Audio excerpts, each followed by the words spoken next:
Kruhay Antike, masustansyang araw po Pilipinas. Ako po si Denniz Cornelio, ang inyong Quizmaster. At welcome sa Eco Warrior Kids, the newest quiz show on the air on waste reduction and recycling.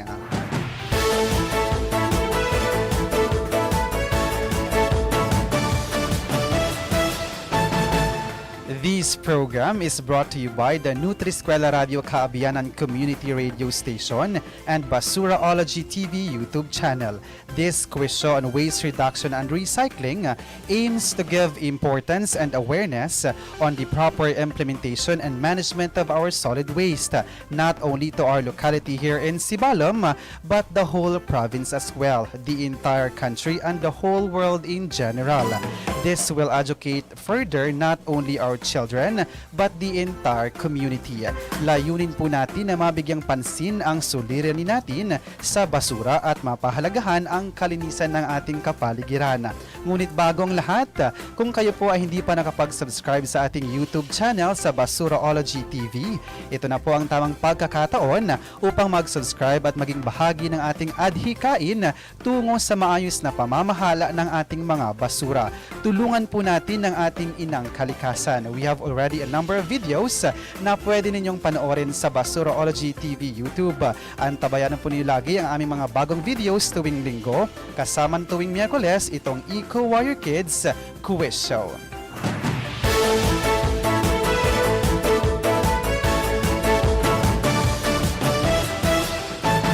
Halina't kilalanin natin ng ating mga kasama ngayong araw. Sila ay ang mga mag-aaral mula sa Pis-anan Central School at Sibalom Central Elementary School. Sila ang magpapakitang gilas ng kanilang mga kaalaman patungkol sa basura. We will test their wit and intelligence on waste reduction and recycling. How these young minds are aware of the global concern on proper solid waste management that affects climate change, and do our children care for our environment. Atin silang kilalanin at tayo magsisimula sa kay player number 1. Ako si Stewart Rafols, grade 6 fighter, Eco Warrior of Sibalom Central Elementary School. Kalikasan ingatan, basura itapon sa wastong tapunan. Alright, very good Ralph. Welcome sa Eco Warrior Kids. At syempre, kung may player number 1, meron din tayong player number 2.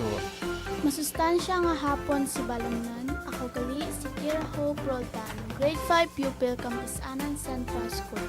Para maagam ang matawhay kag malimpo nga kalibutan, magbuligay kag maghinirupay kita tanan. Yes, buligay is the key. Welcome, Keira sa Eco Warrior Kids, and welcome sa ating mga listeners and live streamers. It's so amazing to see pupils like you becoming part of our advocacy towards zero waste.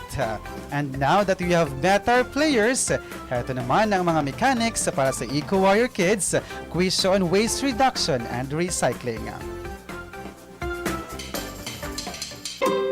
Mechanics of the game. The host will read the question once, while the right hand of the contestants must be on the promised fist position. The first player to press the buzzer button will be acknowledged by the host to answer the question. If the first player failed to answer in 5 seconds or got the wrong answer, the competing match player will have the chance to steal the question and answer. Each correct answer has its corresponding points according to the category of the question. All answers will be validated and scored accordingly by the Eco Warrior Kids Committee. The contestant with the highest score at the end of the game will be declared as winner. The first player to get a score of 15 points will automatically be declared as winner. In case of a tie, a clincher question will be asked. The first player to answer the question correctly will be declared as winner. The following are the categories with its number of questions and points. Easy round, 5 questions, 2 points each. Average round, 3 questions, 3 points each. Difficult round, 2 questions, 5 points each. Any form of cheating is an automatic disqualification. Other contest rules not stated herein shall be decided by the Echo Warrior Kids Committee.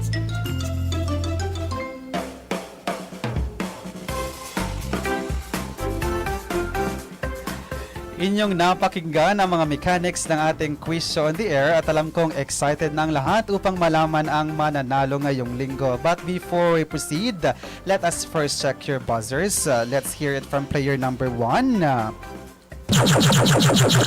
Okay, how about player number 2? Thank you. And now that our buzzers are ready, let's get this started. Welcome to our easy round. Players, promise fist position, and let's begin with our question number 1.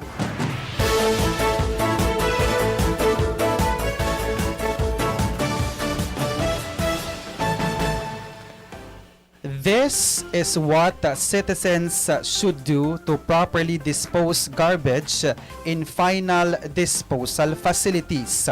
Ito ang dapat gawin ng mga mamamayan upang maging maayos ang pagtatapon ng mga basura sa huling paglalagyan nito. Letter A, throwing of garbage into the river. Letter B, waste segregation. Letter C, burning of waste. Or letter D, reforestation.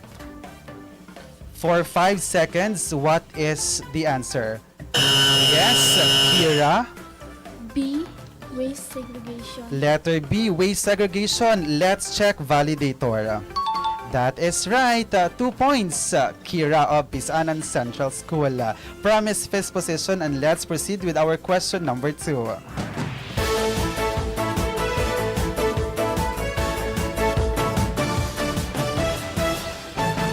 Which of the following is not included in the problems of solid waste? Alin sa mga sumusunod ang hindi kasali sa mga suliranin sa solid waste? A.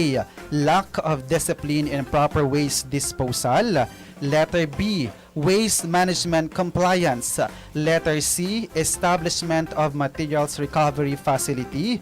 Or letter D. None of the above. Ralph, what is your answer? Letter D, none of the above. None of the above. Let's check validator. Alright, dahil lahat ng yon ay kasama sa mga problemang kinakaharap natin when we talk about solid waste. 2 points, Ralph of SES. Let's proceed with our question number 3.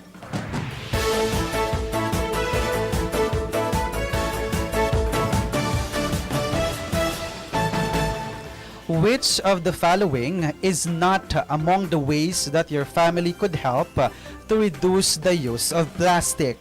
Alin sa mga ito ang hindi kabilang sa mga paraan upang makatulong ang iyong pamilya sa pagbawas ng paggamit ng plastic? A. Bringing eco bag when shopping. Letter B. Bringing of your tumbler or water container. Letter C. Using plastic spoon and fork when eating. Or letter D. Using your own straw made of paper or bamboo when buying. Keira, what is your answer? C. Using plastic spoon and fork when eating. Let's check Keira's answer, validator. That is right. Ito ang mali sa ating mga choices. 2 points, Keira, at tandaan ha, do not use plastic spoon and fork when eating because it contributes to a lot of waste in our community. As much as possible, gumamit po tayo ng mga utensils na pangmatagalan. 2 points, Keira. Promise fifth position, and let's proceed with our question number 4.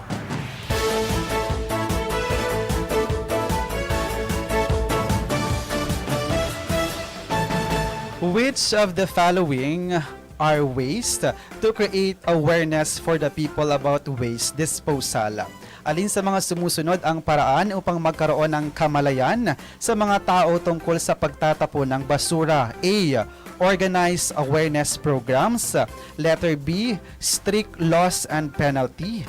Letter C. Encourage segregation and recycling. Or letter D. All of the above. Ikaw ang nauna, Ralph.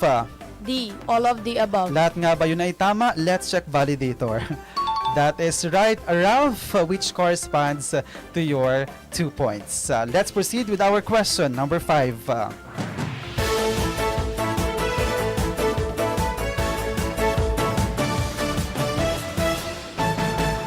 Why is plastic used so much? Bakit napakaraming gumagamit ng plastic? A. It is rigid. Letter B, it is expensive. Letter C, it is flexible. Or letter D. Ralph, what is your answer? C. It is flexible. It is flexible nga ba? Let's check validator. You have the chance to answer. Let me finish the choices. Keira. Letter D, it is cheap and versatile. For 5 seconds, what is your answer? Ay, naubos na po ang ating 5 seconds. The correct answer is, it is cheap and versatile. Kaya naman pala ang dami ng gumagamit ng plastic. Kasi nga, nabibili natin yan sa murang halaga at napaka-versatile. Pwedeng gamitin saan man. Sayang ang 2 points, but that concludes our easy round. And based sa ating score sheet, we have 4 points for Ralph of Sibalom Central Elementary School and 4 points as well for Keira of Pis-anan Central School. Sa susunod na mga rounds, doon natin malalaman kung sino nga ba ang ating tatanghaling winner this Miyerkules. And I can see a good fight between our pupils here. Pero bago pa man tayo magpatuloy, narito muna mga paalala mula sa National Nutrition Council. Iningatan at inalagaan mo siya mula sa iyong sinapupunan hanggang sa iyong panganganak. Siguraduhin ligtas ka at ang iyong anak. Sa ospital o health center lamang manganak. May tamang kagamitan at tamang alaga ng mga eksperto. Umiwas sa anumang komplikasyon sa panganganak.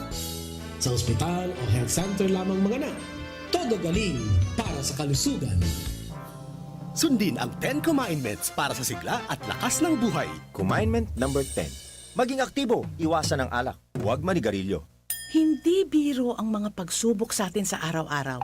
Pero idadaan mo ba ito sa bisyo? Sa halip na manigarilyo at uminom ng alak, mag-ehersisyo araw-araw. Iwas na sa stress, sakit at gastos, lulusog pa ang katawan. Paalala ng National Nutrition Council ng DOH.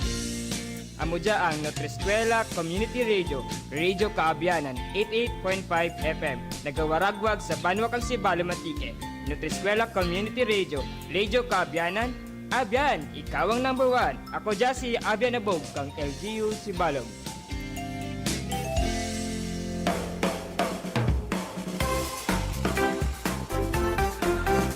Welcome back to Eco Warrior Kids, a quiz on the air on waste reduction and recycling. Kasama po pa rin natin ang mga Eco Warrior Kids na sina Ralph, Stewart, Rafols ng Sibalom Central Elementary School at Keira Hope Roldan ng Pis-anan Central School. Medyo silent type yung mga players natin ngayong araw, pero lies beneath is the intellect naman mga abyan.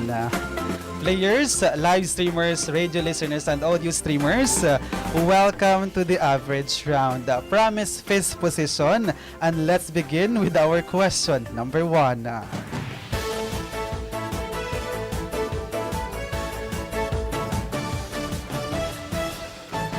Average round question number 1. Which of the following is primarily responsible for solid waste segregation? Alin sa mga sumusunod ang pangunahing responsable para sa paghihiwalay ng basura? Letter A, waste generator or sources. Letter B, barangay officials. Letter C, garbage collectors. Or letter D, DENR-EMB. Ralph, ikaw ang nauna. Letter D. DENR-EMB. Yan nga ba ang tamang sagot? Let's check validator. You have 5 seconds to answer. Keira? A. Waste generator or sources. Waste generator or sources ang kanyang sagot. Let's check validator.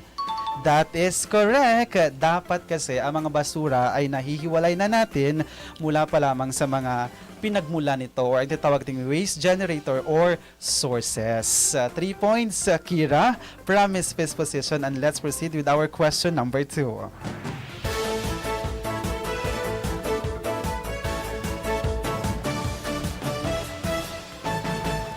What actions could reduce the use of single-use plastics during this public health crisis?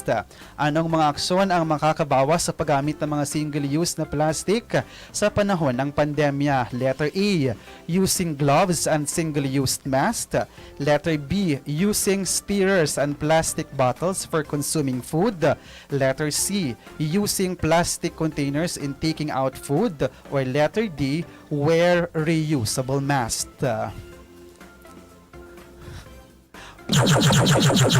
Nauna ka, Ralph. B. Using stirrers and plastic bottles for consuming food. Iyan nga ba ang tamang sagot? Let's check validator. May 5 seconds ka. Keira of Pis-anan Central School. D. Wear usable mask. Wear reusable mask ang kanyang sagot. I-check nga natin yan, validator. That is right. That's the best thing we can do during this time of crisis. Huwag po tayong sumuot ng mga face mask na single-use lang or after natin gamitin ay itatapon na natin. As much as possible, choose reusable face mask that we can use or we can laba-laba, what we call that? We can wash after using. 3 points, Keira of PCS. Let's proceed with our question number 3.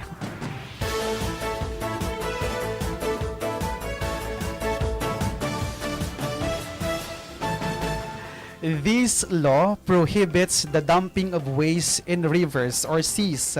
Ang batas na ito ay nagbabawal ng pagtatapon ng basura sa mga ilog o dagat. A. Waste Management Act. B. Philippine Clean Air Act. Or letter C. Philippine Clean Water Act. Or letter D. National Integrated Protected Area System Act. Ralph. Philippine Clean Water Act. Philippine C. Clean Water Act nga ba? Let's check validator. That is correct. We have a clue here. Clean Water Act, which is all about waste in river or seas. Based sa ating score sheet, we have 7 points for Ralph of Sibalom Central Elementary School and 10 points for Keira of Pis-anan Central School. Sa susunod na round, malalaman na natin kung sino nga ba talaga ang tatanghalin nating winner ngayong araw. Pero let me remind you players, in the difficult round, we have no choices anymore. You will be the one providing your answers. I know you are all ready. Promise fifth position. And let's begin the difficult round with our question number 1.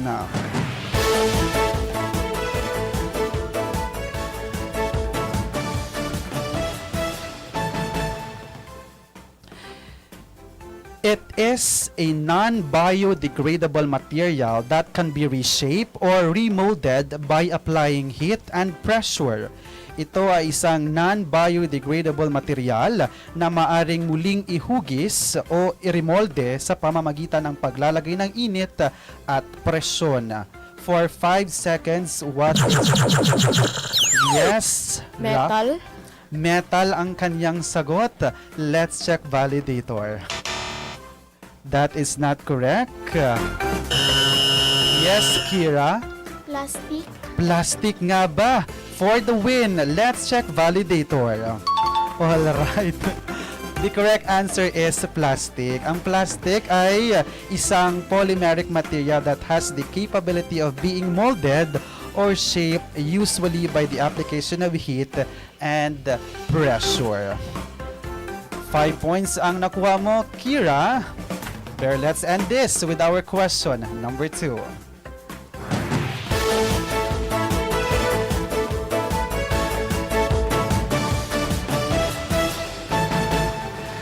This refers to waste coming from households and commercials, establishments, trash seen around, and trash that coming from the agricultural sector. Ito ay tumutukoy sa mga basurang nagmumula sa mga tahanan at komersyal na establishmento, mga basura na nakikita sa paligid at mga basura na nagmumula sa sektor ng agrikultura.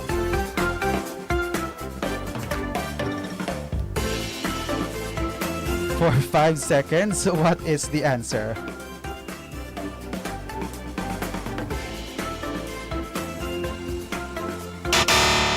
Truly, this is the difficult round kasi medyo mahirap talaga ang ating mga katanungan.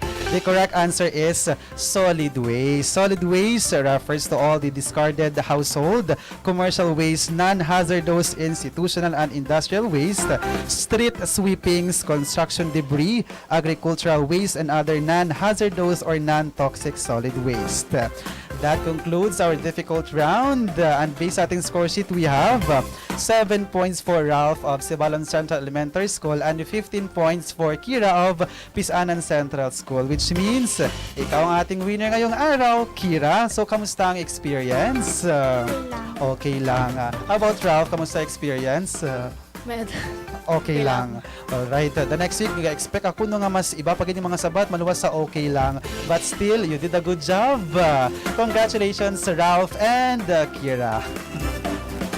This ends our newest quiz on the air on waste reduction and waste recycling, the Eco Warrior Kids.